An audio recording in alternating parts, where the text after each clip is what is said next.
శ్రీలంక, నేపాల్, బంగ్లాదేశ్, పాకిస్తాను ఇలాంటి ఉదంతాలు చూస్తే రేపు భారత్లో కూడా అట్లాంటిది చేయగలం అన్నటువంటి వ్యాఖ్యలు చేస్తున్నటువంటి వాళ్ళు దెబ్బతీస్తారు. అదేదో ఆడెవడో నిన్న గొట్టంగాడెవడో పెట్టాడట ఒక పోస్టు, ప్రజలందరూ యువతరం అందరూ రావాలి, జంజీ అక్కడ వాళ్ళని చూసి నేర్చుకోవాలి, ఎలక్షన్ సక్రమంగా జరగట్లేదు, అది సక్రమంగా జరగట్లేదు, ఉద్యోగాలు సక్రమంగా ఉండట్లేదు, అది చేయట్లేదు, ఇది చేయట్లేదు అనేది.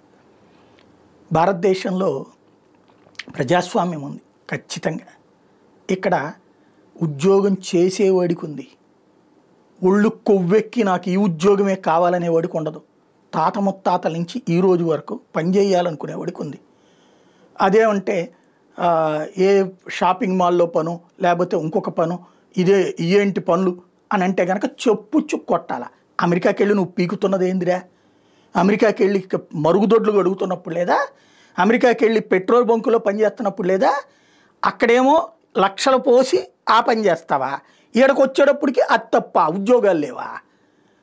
కాళ్ళు ఎరగదన్నాలు అట్టండి ఎదవశకలు మాట్లాడేటటువంటి వాడిని. ఈ దేశంలో ఉపాధి అవకాశాలు బోలెడు ఉన్నాయి, ఉద్యోగాలు లేకపోవడం లేదు. ఉద్యోగం అంటే ప్రభుత్వ ఉద్యోగం లేకపోతే ఏసీ కూర్చోవడం కాదు, అన్నీ ఉద్యోగమే, అన్నీ ఉపాధి, తిండి పెట్టేది ఏదైనా ఉద్యోగమే. రెండవది ఎన్నికలు, నుంచో క్యూ లైన్లో నుంచో ఓటేయి, వేసి మాట్లాడు. ఓటేయడానికి కూడా ఒళ్ళు బద్దకం వేసి మాట్లాడితే కాళ్ళు ఎరగొట్టాలి. సరే అవి పక్కన పెడదాం. అన్నిటికంటే ముఖ్యమైనది గుర్తుపెట్టుకోండి, దేశంలో చైతన్యం వచ్చింది. ఎస్ కరెక్ట్, నేపాల్లోనో బంగ్లాదేశ్లోనో లేకపోతే శ్రీలంకలోనో జరిగినటువంటిది సోషల్ మీడియాను అడ్డు పెట్టుకుని ఉద్యమాలే. భారతదేశంలో కూడా అట్లాంటివి జరిగినాయి.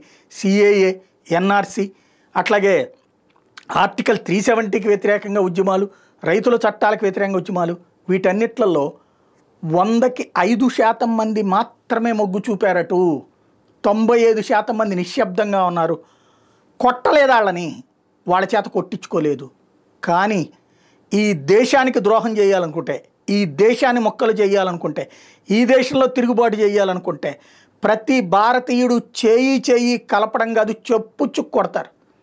దేశాన్ని మొక్కలు చేయాలనుకున్నా, దేశంలో తిరుగుబాటు రేకెత్తించాలనుకున్నా, దేశంలో జాతీయభావం పెరిగిందని గుర్తుపెట్టుకోవాలి.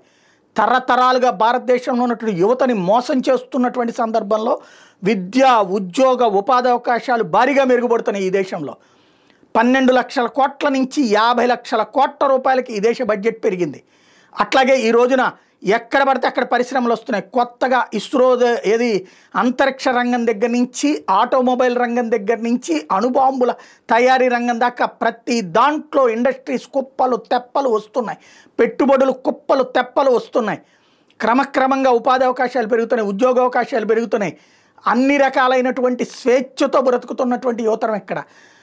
దాన్ని తప్పించడానికి మతాన్ని అడ్డుపెట్టుకుని, కులాన్ని అడ్డుపెట్టుకుని, వర్గాన్ని అడ్డం పెట్టుకుని, వర్ణాన్ని అడ్డం పెట్టుకుని, భాషను అడ్డం పెట్టుకుని, ప్రాంతాన్ని అడ్డం పెట్టుకుని చేసేటటువంటి శక్తులని చూస్తూ ఉన్నారు జనం. కానీ ఈ దేశాన్ని నాశనం చేయడానికి విదేశీ శక్తులతో, ఆ 4 చోట్ల జరిగింది విదేశీ శక్తులతో. అదే విదేశీ శక్తులతో ఇక్కడ చేతులు కలిపితే పిసికి పారేస్తారు ఒక్కొక్కడిని.